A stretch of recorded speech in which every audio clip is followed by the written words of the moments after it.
Hey, so hi everyone. I'm not sure if y'all can just checking y'all can still hear me. So I'll start right at it's 4 p.m. for me. In the interest of time, since it's only a 30-minute session. And I'll introduce myself. My name is Holiday Vega. I'm the librarian for health psychology and social work at the University of Chicago. I have a master's in social work as well as a master's in library and information science. And this presentation is collective care for library workers. If you have questions during the presentation, things you'd like to ask me, please type them into the chat, and I welcome them during the presentation. I've also tried to leave some time for questions after the presentation as well. So I'd like to start with taking a deep breath because many of us don't make time for self-care in our day. And if you're anything like me, focusing on your breathing actually makes you more anxious. So if breathing doesn't help you when you're feeling activated or stressed, then notice something in the room that's maybe pick a color like green, like maybe there's a window and you can see the leaves of a tree outside, or maybe there's a green color in your office, and it's a little grounding technique that can help when you're feeling anxious. Sometimes using something tactile like a stress ball, or um, messing with like beads of a bracelet can help. So there's all sorts of things we can do to sort of calm down, ground ourselves in the present moment, um, and take care of ourselves. If you need to take a break, step away, get a snack, drink water, please do so as well, because this presentation is all about taking care of ourselves. So, with that being said, I want to talk about homelessness, housing precarity, and trauma to give some background about, why collective care is important for these areas and for our patrons who are experiencing houselessness or housing precarity. So, uh, so for some people who are even library staff and library workers, I myself have experienced homelessness in my life. Uh, this is a very personal, very complicated and emotional topic, and it's something that Fobazi-Attar writes about is vocational awe. I'm going to have a list of references at the end as well for some folks to read about who talk about different aspects of the profession where we give a lot of ourselves. It's really, I think a lot of us who go into librarianship, even if you don't have a background in social work, if you go into librarianship, you often want to help people. And the shift in library work, especially public library work, from helping people find information to more and more helping people try to find resources for very real crisis situations like mental health crisis, drug abuse, overdoses, housing precarity, homelessness, or being unhoused. That can lead to a lot of compassion fatigue. That's a lot of emotional labor. It can lead to burnout. It can lead to vicarious trauma, which leads me to collective care and the concept that we need to take care of each other, our library staff and our library community, in order to provide the best care to the most vulnerable members of our community. So, with that being said, we also carry with us our own trauma, our own history of different things we've been through that may make it, we may get triggered in a situation. We may be experiencing a reaction based on our own trauma history when we're trying to help a vulnerable patron. I work in an academic library setting, and I work with very privileged, but more privileged folks, I would say, than is common for a public library. But a lot of the students and even some library staff who may be struggling, may have food insecurity or housing insecurity, it's a lot less visible than it is in public libraries, but it still happens in academic library settings as well. Um, and uh, Another thing I'll say is that we're actually working to open up our library more. We've always been open to the public, but we're trying to make our library space more accessible to members of the community. So this is something we're thinking about in our library as well. So this brings me to my point of if you've heard the phrase "putting on your own oxygen mask before you can put on someone else's." If we're not taking care of ourselves and our own trauma, our own mental health struggles or personal struggles, if we are housing insecure ourselves, we're going to be less able to have the resources, the emotional bandwidth to help other people. So that's why this isn't really important. So this is Maslow's hierarchy of needs. And I sort of bring this up to bring in like the psychological reasons why this is important. So at the very bottom, we have the basic needs, which need to be met before we can meet these other needs of belonging and community and information seeking and creating like conducting research and things like that. So like for our students who may be struggling with trauma, housing insecurity, food precarity, they're also trying to stay alive and feed themselves and be sheltered. So there's trying to do all of those things at once takes a huge strain on someone's psychological well-being. Uh, Trying to struggling to get your basic needs met while also trying to accomplish things, even when it comes to a person who is houseless or unhoused in a public library setting, they may be struggling with their own trauma and be really healing mentally while at the same time needing to secure housing and food and apply for jobs and qualify for welfare and food stamps and welfare aid. So it may seem simple, like these resources exist. Why can't this person just reach those resources? There's a lot going on psychologically when someone is unhoused. There's a lot of trauma. You're in a constant state of fight or flight. It's a very scary experience. It's a very exhausting experience. So it's psychologically draining. So a task that would take someone who has housing and food security not that long and not that much energy would take someone who is unhoused and food insecure a lot more to complete this task that somebody who has those resources may find simple. This is a quote from an article that I wanted to include to talk about care and work culture. And I'll read it. I'll read it for y'all. So if this is Stephanie Rosen, Caring Work: Reflections on Care and Librarianship, in the book collection of different essays, LAS Interrupted Intersections of Mental Illness and Library Work. If we are to create cultures in which we can all work that care for our own needs through illness, mental illness, changing caregiving obligations, shifting interdependencies, and differential access to life-sustaining conditions, we might begin by examining the ways in which we embody care. So, and then this is Alexis Pauline Gumbs, who's not a librarian, but she is a scholar, although she chooses to work outside of the academy. And she talks about essentially, there's another book that talks about this called Work Won't Love You Back, but I just wanted to read this part of the quote. She is a Black writer, scholar, poet, activist, and just a really brilliant person. The university was not created to save my life. The university is not about the preservation of a bright brown body. The university will use me alive and use me dead. The university does not intend to love me. The university does not know how to love me. The university, in fact, does not love me. And I know this is very academic focused, but the institutions we work on, Fobazi Atara also talks about this in Vocational Awe. The library is an institution.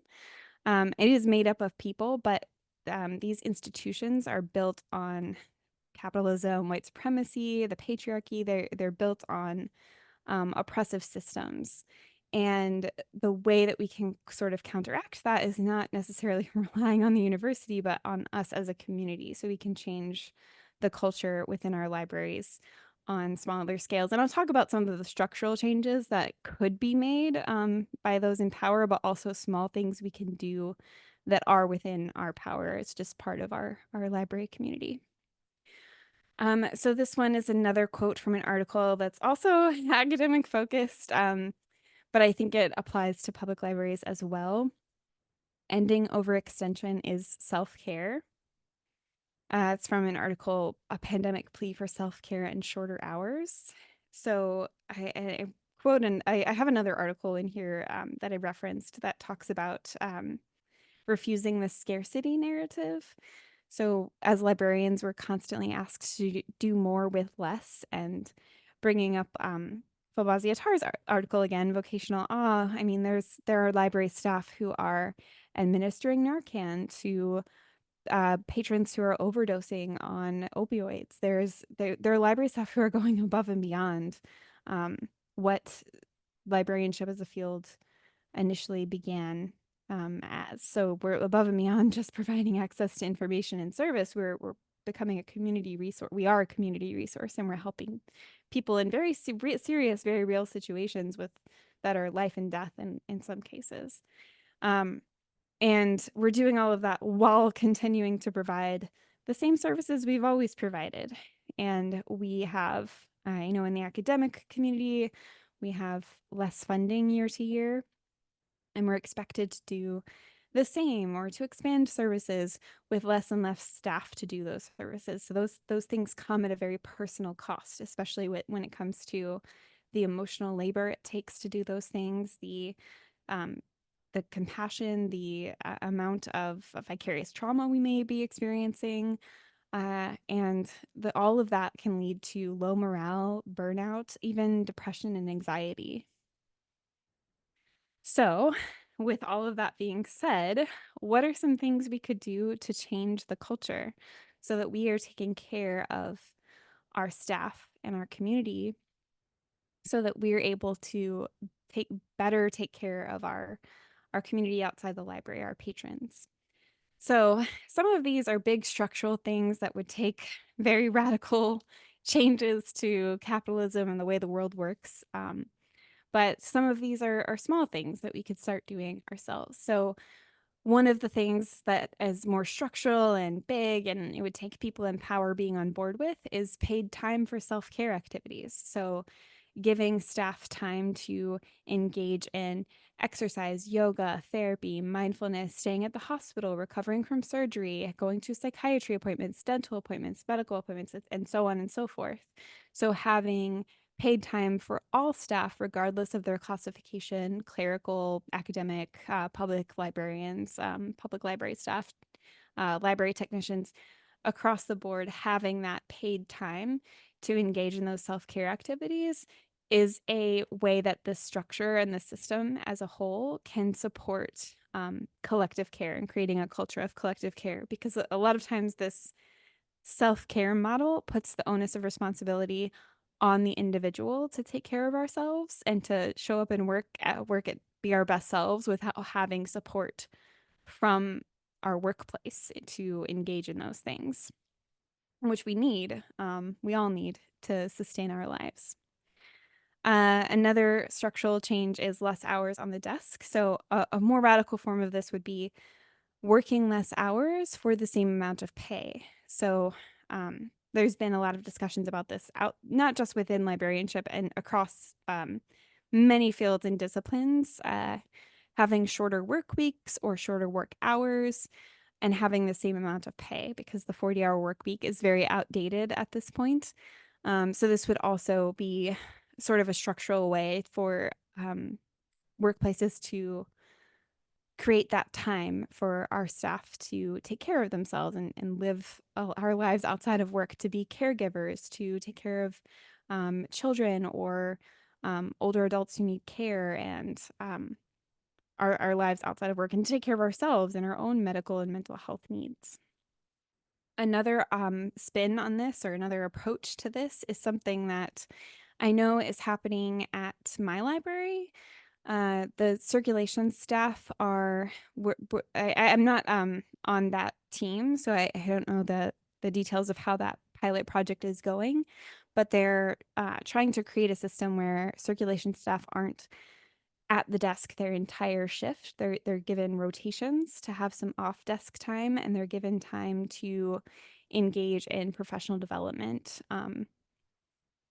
outside of just circulation. So I see a question in the chat, so I'm going to go ahead and read that and answer that question. So the participant said, I am not in a management position at my library. One of the things our library is talking about implementing is extending hours, including being open till midnight.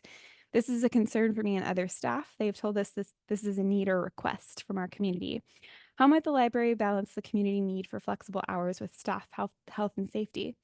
I think that's a complicated question because having having flexible hours for staff is good. So there might be staff who a 9 to 5 doesn't work for them, and working a night shift or an evening shift may be much better for them because they're just not their circadian rhythm, their sleep patterns don't work with a 9 to 5 schedule. I don't think a 9 to 5 is for everybody.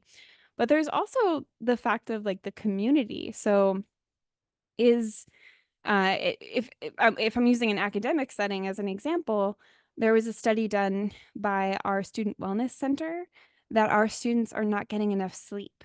And at the University of Chicago, a lot of our students they are highly competitive. They work very, very hard, and they overwork and overextend themselves.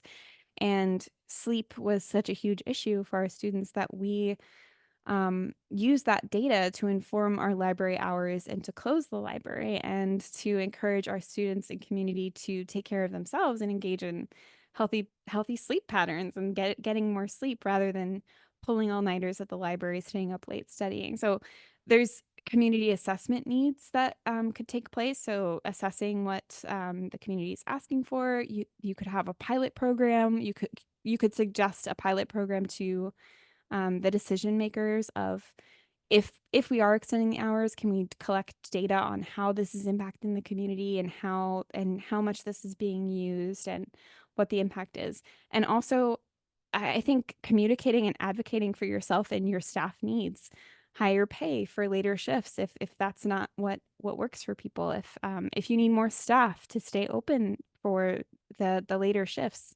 So advocating for what you need. So there's an article in here, Genealogy of Refusal, and saying no and refusing the scarcity narrative. That talks about that. There's some we've started trying to do that at my library as well. We have less staff, and so there are certain things we cannot do. There are certain services we cannot provide because we don't have the staff to provide it. And until we hire those positions, we're not able to do that. So, for example, our Mansueto hours, one of the library hours, are shorter because we didn't have the staff for it for a very long time. If we don't have the staff, if we don't have people to cover a service point, we close. If due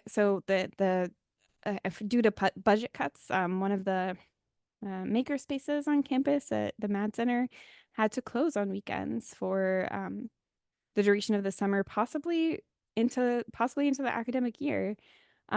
So when we've started to implement this instead of asking people to take on more and work overtime and work lots of crazy hours. We've started saying, no, we don't have the staff. We're not able to provide that service because it's not healthy for our staff. It's not healthy for our team. And in order to provide the best service to our patrons, we need the resources to take care of ourselves too. So I don't know if that's helpful or not, but that hopefully helps with that question. So let's see. Sorry, trying to pay attention to chat as well. Let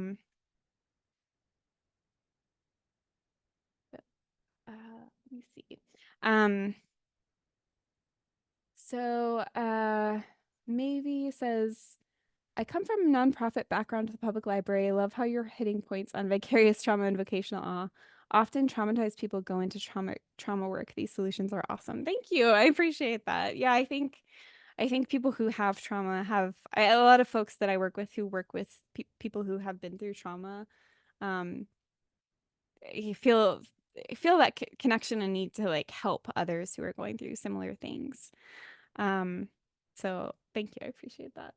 So yes, thank you, Corey. So Crip Time is essentially so for someone who has a disability or a chronic illness or someone who's disabled, um, they work with Crip Time. So a piece of technology or a tool that is something that an able-bodied person is able to use immediately and access immediately.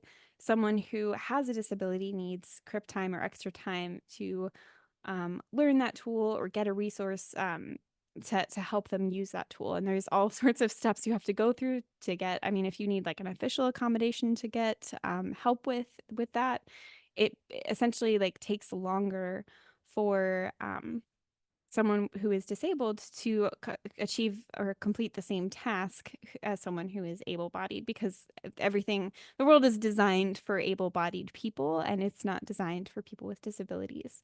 So the idea of just one small step towards helping folks with disabilities and chronic illnesses is flexible schedules. So people who have chronic illnesses who need to take more time off, or people who are disabled who need more time to complete things, having flexible schedules to accommodate for that would sort of make it universal and help people who are both able-bodied and who have chronic illnesses. There's an article I'll link to in the resources, or I have it in the resources section, the references, that talks about Crip Time and Crip temporalities that it points out how during the pandemic, a lot of the accommodations that people used to seek out, like being able to work remote or being able to start later in the day or being able to start earlier or just flexible scheduling and being able to choose the time and the place where you work were denied. And how during the pandemic, when we all went, a lot of us in the academic library world anyway, um, had to work remote because some of the buildings we worked in were closed or our campuses were closed. And so a lot of the accommodations that were deemed unreasonable were suddenly universal. So that's an interesting article and an interesting take on how Crip Time was kind of universalized. Uh, it sounds like a very derogatory term. Oh, it's part of the, yes, those in the disabled community. So I'm also, just to give a little context, I'm disabled as well. And so it's something that the Crip community has sort of taken back as a term, like we've reclaimed that term. So I'm sorry for not giving more context for that. Um, other ideas for solutions that are things that are less structural and more things that we have the power to do ourselves. So we can partner with mutual aid initiatives within the community. So especially at public libraries, when you're already kind of embedded in the community and you're a public you are a public resource. We are a public resource. So partnering with mutual aid initiatives is something we can do to help community members who have precarious food situations or precarious housing situations. And another thing we can do, which we're doing at my library, is we're starting a mutual aid initiative for our library staff. So our library staff who have precarious financial situations, who need help with food, with getting diapers, with getting baby formula, we're starting a mutual aid initiative. So we're creating a space in our staff lounge with shelving for people to donate. And to make sure that we're asking people to donate things that are actually needed, we are creating an anonymous survey so people can tell us the diaper sizes they needed, the type of formula they need, the type of food, if they have restrictions or allergies or things like that, so that our staff who have more can give to our staff who are underpaid and have less. So the process is supposed to be as private, anonymous as possible. and to help our library staff, since we don't have the power to tell the university we need to pay us more. The cost of living increases are not our pay raises, if we even get them, are not keeping up with the cost of living increases. But this is something small we can do ourselves to help our community and cultivate that culture of collective care. Um, and then another thing we could do is collaborate among public and private libraries. So academic and public libraries can collaborate for community well-being, safety, and collective care. So collaborating with being resource spaces and sharing resources and partnering with mutual aid initiatives in our community is something that we can do. And it's something that I don't see talked about a lot. I see a lot of divide among public and academic libraries. There's right before the pandemic, we actually tried to put in, we did put in some health kiosks. We got a grant from the National Network of the Libraries for Medicine, NLM, and we put in little health kiosks to help people access health information. So we had planned for a lot of programming to provide health information from our medical school, our Pritzker School of Medicine experts, and provide resources, education, and programming to community members. Unfortunately, it was right before the pandemic that all of this was planned, and we had to cancel a lot of those events. But it's something that we've talked about and tried to do at our library, which is kind of unique and unexpected because it's a private university. So I also see some comments in the chat. Let's see. Makes me think of the documentary Camp, which was great, by the way. Taylor Klein, thank you for that recommendation. I haven't seen that. I'll have to check it out. What service do you use to truly create an anonymous survey? So we use Qualtrics at my library. Living in MT, folks here tend to have a bootstrap mentality, and I worry if they believe others will know they have asked for and they would prefer to struggle. Jasmine, that's a great point. A lot of people, I think, have internalized the hyper individualism and hyper capitalistic pull yourself up by your bootstraps, which that expression, by the way, means literally defying gravity, because to pull yourself up by your bootstraps means you're like flying, literally. So like the expression, I'm writing a paper about some of the problems with that right now, so I know way too much about the etymology of that term, but it was actually meant to be like something ridiculous and impossible, but it has now become something that is like, you should be able to defy gravity just with a sheer willpower. And it's a little silly, but I think I think it is something that we internalize so much that it's really hard for people to ask for help and accept help and receive help. So that's something that would take a big cultural shift, I think. But we're gonna try to make, so we use Qualtrics, which is we pay for that uh, tool to keep the survey anonymous. We use it for our research projects as well. And the staff lounge area is it's not highly used, so it's for people who go in there. I mean, if there are people in there, I imagine if someone wants to remain anonymous and private, they would either come back another time, or I would imagine they would come back another time when there aren't other people there. It is hard. It's something we're contending with as we plan this initiative here, because we know that there's a lot of stigma with asking for and receiving help, even though the actual solution would be the university should pay our staff enough to afford their basic needs. But since that's not happening, we're trying to help our community. So it's something we're contending with, and maybe we'll present about it or publish a paper about it once we see how this initiative goes. Sorry, I don't have more for that question. And then I think I saw another question in the Q&A. Let me see. So more support for staff would be great, as libraries are often stretching themselves to be able to offer supports to the community. Self-care is often left out of the library's vision. Yes, so that's so true. That is something that we're trying to change about our culture at our library because staff care is left out, and we're trying to we're advocating for sort of being pioneers for adding collective care into our vision for the library and kind of making it like a public thing. Like our library, we take care of our community. We value collective care. Um, and it's something we've kind of advocated for from the ground up, which has been working for us. I mean, I was actually quite surprised when I proposed the mutual aid initiative that our library leadership was completely, fully in support of it.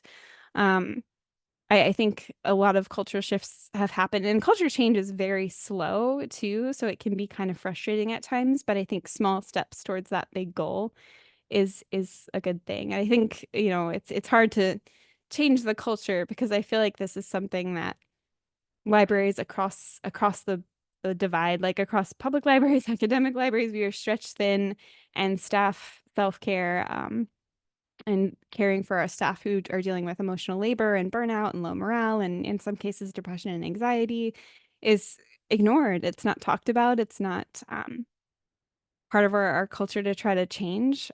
It's again with this hyper individualistic thing, like if you're those problems are personal and you're supposed to be able to take care of yourself and pull yourself up by your bootstraps. It's something that's cultural that we're hoping to change, and maybe one day in the future it'll be something that's part of the culture of librarianship that we're able to be a part of changing.